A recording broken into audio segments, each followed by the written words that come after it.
DeFi is full of noise right now, but I'm personally more focused on tracking behavior and testing what works in this new and intriguing place. Hi, my name is Kevin, and this is Dad's DeFi Space. And in this one, I'm going to walk you through a yield strategy approach that I'm actively trying. Remember, these videos are educational only. I'm not a financial advisor and manage your own risk accordingly. And if you would like to learn more, check out Dad's DeFi Space and the free Telegram group links in the description. And without further delay, here's today's video. You all want to know the real deal? And the key to winning on the Base blockchain, it isn't finding the next 100x token. It's actually owning the engine that powers that entire blockchain. And that liquidity engine is Aerodrome. Now, first, before we go any farther, we need to understand the Base network. Base is the layer 2 blockchain created by Coinbase for an Ethereum layer 2, and it has gone from basically nothing to billions in total value locked over the last few years. This chain now has more users, more capital, and more projects every week.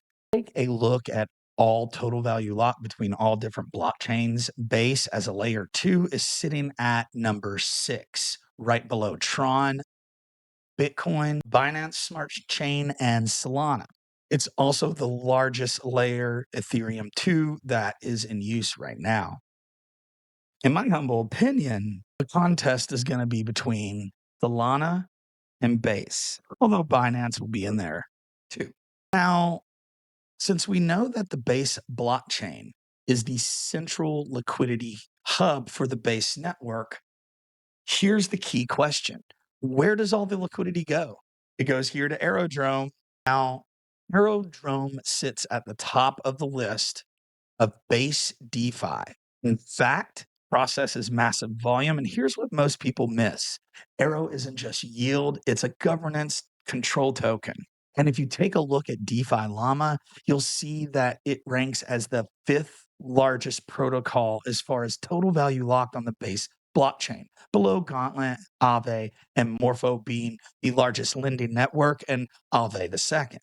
So what that means is if you control Arrow, you can influence where the liquidity goes on the blockchain. Excuse me, where the Arrow rewards go and to which pools on the blockchain. Right here, you're looking at where you can use your locked Arrow tokens, which we'll talk about in a later video, to vote on your favorite pools. You can see that I have just 50 Arrow locked for 4 years within this wallet. Locks are pretty long, but when you lock Arrow tokens, you also get a cut of the protocol fees. Now, here's the true mechanics. New projects on Base would need liquidity. And to track liquidity, they also need admissions. To get those admissions, what do they need? They need your votes. And to get votes, you need Arrow tokens. So what do? You buy Arrow, you incentivize your own pools, and then they compete for the liquidity. That creates a flywheel. So projects need liquidity, they buy Arrow, so they vote. The liquidity turns into fees, it repeats. It's a killer process to make sure that the token doesn't suffer from too much inflation because reward tokens on DEXs tend to suffer from high inflation.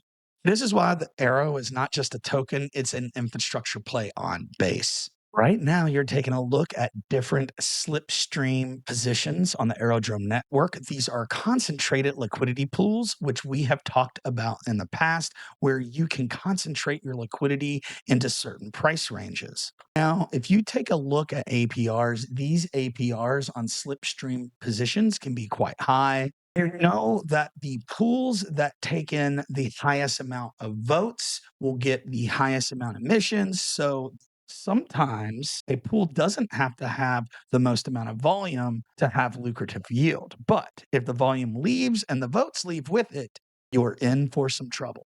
So let's look at something simple here.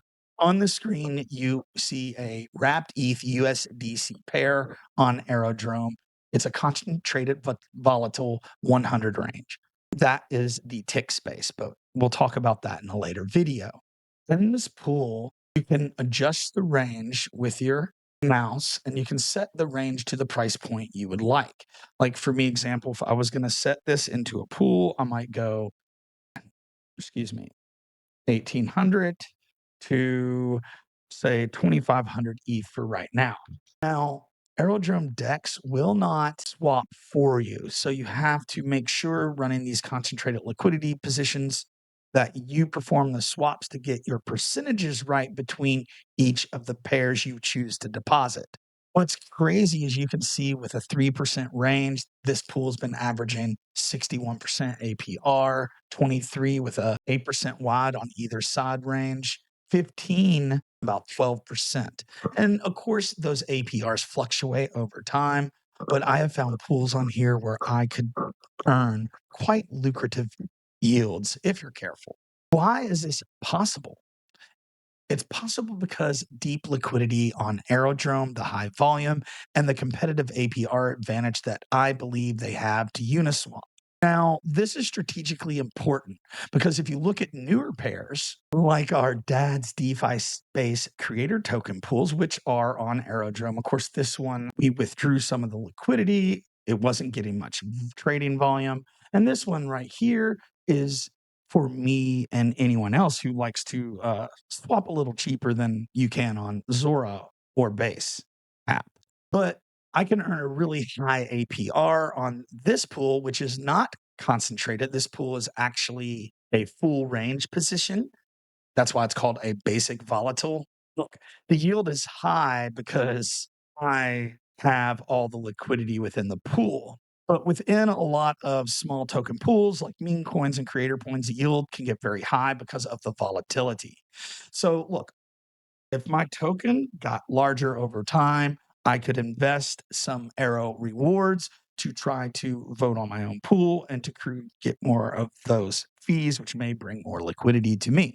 So remember, if Base continues to grow, if more projects launch on Base, if more capital comes in, and there's some hearsay out there that JP Morgan and Aerodrome Finance are partnering up because JP Morgan is going to deposit their tokens on Base and they need a liquidity rail. That rail is Aerodrome, hopefully. So on Aerodrome, just remember, if Base wins, Arrow benefits because Arrow is capturing the trading fees, voting power, emission direction, bribe markets, and governance leverage. So it's not just yield farming, you're also owning the rails the tokens are being traded on. So remember, most people in this space chase tokens, and very few people actually own the exchange that the tokens need. If you understand that difference, then you understand why protocols like Aerodrome and Uniswap matter. Now, the real question is if Base keeps expanding, who's going to benefit the most? Well, let me know in the comments below. Now, that wraps up this strategy breakdown. Please keep in mind that conditions always change. DeFi can be risky, smart contract risk, hacks, scams, and so many other things. Remember, this is just a blueprint. So join the Telegram if you want to dig deeper. Check out dadsdefispace.org.